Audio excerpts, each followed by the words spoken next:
प्यारे बच्चों, सब्सक्राइब वाले रेड बटन को क्लिक करके हमारे दोस्त बन जाओ। हम आपको कार्टून की अच्छी अच्छी वीडियोस दिखाएंगे। सुंदरनगर के जंगल में एक जादुई कंघी का पेड़ था। वो पेड़ काफ़ी शक्तिशाली पेड़ था, पर उस पेड़ के बारे में जंगल में रहने वाले पक्षियों में से बहुत कम पक्षियों को पता था। लेकिन एक दिन उस जंगल में रहने वाली सुंदरी नाम की एक लालची कौवी को उस पेड़ के बारे में पता चलता है। अरे क्यों ना मैं कालू कव्वे से बात करूं कि इस जादुई कंघी के पेड़ से हम किस तरह अमीर हो सकते हैं। अरे सुनो, मैंने जंगल में एक जादुई कंघी का पेड़ देखा है। अगर हम उस जादुई कंघी के पेड़ में से जादुई कंघी को बाजार में बेचेंगे तो हम बहुत सारे पैसे कमाएंगे, क्योंकि वो जादुई कंघी है। उसे इस्तेमाल करते ही सब सुंदर दिखने लगेंगे। अरे वाह सुंदरी कवि, इस तरह से तो हम जादुई कंघी को बेचकर हम बहुत अमीर हो जाएंगे। इसके बाद कालू कौवा और सुंदरी कौवी जादुई कंघी के पेड़ के पास पहुंचते हैं। अरे वाह, इस पेड़ पे लगी कंघी तो बहुत सुंदर है। हाँ तो सुंदर तो होंगे ना, ये जादुई कंघी है। मैं तो इसे इस्तेमाल करते ही और भी सुंदर हो जाऊंगी। चलो चलो, अब सारी कंघी को तोड़ते हैं और इसे बेचकर हम बहुत सारे पैसे कमाएंगे। उन दोनों की बातें सुनकर पेड़ बहुत ही ज्यादा गुस्सा हो जाता है और उन दोनों से कहता है, सुनो लालची पक्षियों, तुम दोनों की सारी बातें मैंने सुन ली हैं।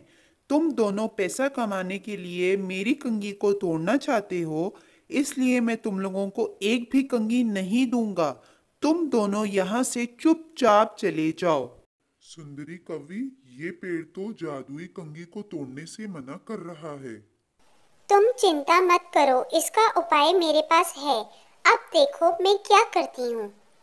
इतना कहकर सुंदरी कौवी एक कुल्हाड़ी निकालती है और पेड़ को डराते हुए कहती है, देखो जादुई पेड़, ये कंघी मुझे तोड़ने दो, वरना मैं तुम्हें इस कुल्हाड़ी से काट दूंगी।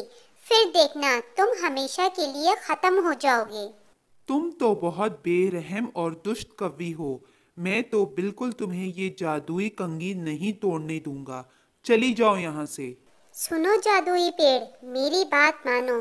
तुम्हें आखिरी दफा कह रही हूँ, तुमने अगर मुझे ये कंघी ना तोड़ने दी तो मैं तुम्हें इस कुल्हाड़ी से काट के गिरा दूंगी।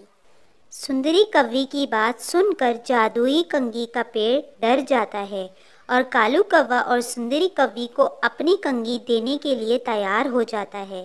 कालू कौवा और सुंदरी कौवी उस जादुई पेड़ से सारी कंघी तोड़ लेते हैं और सारी कंघी को बाजार में बेचने के लिए चले जाते हैं।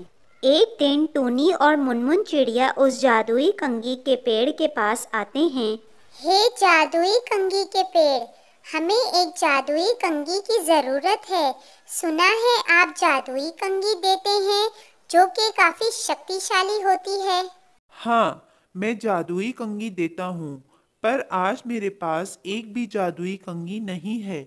मुझे माफ़ कर दो, क्योंकि मेरी सारी कंघी सुंदरी कवि और कालू कौवा तोड़ के ले जाते हैं। तुम एक काम करो, तुम कुछ दिन बाद आना, तब तक मेरी जादुई पेड़ पे जादुई कंघी लग जाएंगे। पेड़ की बात सुनकर टूनी और मुनमुन चिड़िया काफ़ी उदास हो जाते हैं। उन दोनों की मदद ना करने की वजह से जादुई पेड़ काफ़ी ज़्यादा दुखी हो जाता है। कुछ समय बीतने के बाद उस पेड़ पे फिर से काफ़ी ज़्यादा कंघी उग जाते हैं। फिर उसी दिन कालू कौवा और सुंदरी कौवी आ जाते हैं और उस पेड़ में से सारी कंघी तोड़कर ले जाते हैं और बाज़ार में बेचने चले जाते हैं और बहुत सारे पैसे कमाने लगते हैं। इसी तरह धीरे धीरे काफ़ी दिन बीत जाते हैं। फिर एक दिन, सुनो जादुई कंघी का पेड़, अगले हफ्ते मेरी शादी है और आग से मेरे सारे बाल जल गए, इसीलिए मैं गंजी हो गई हूँ।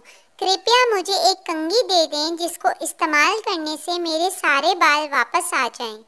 पेड़ चिड़िया की बातें सुनकर उससे माफ़ी मांगता है और फिर सुंदरी कौवी और कालू कौवे की बातें बताने लगता है।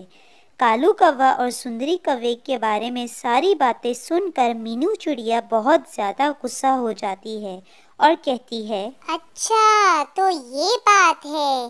कालू कौवा और सुंदरी कवि को मैं सबक जरूर सिखाऊंगी।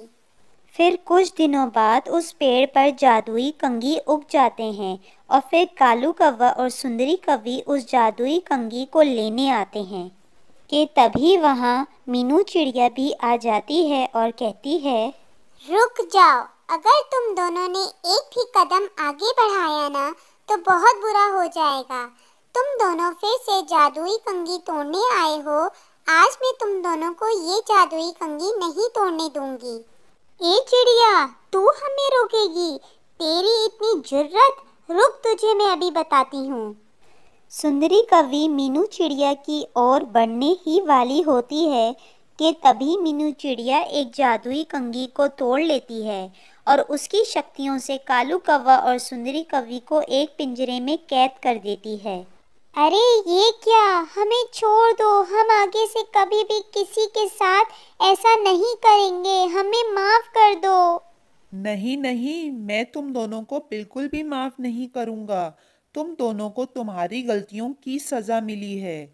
तुम दोनों ने मुझे बहुत परेशान किया है। आज मौका मिला है, मैं तुम दोनों को बिल्कुल नहीं छोड़ूंगा।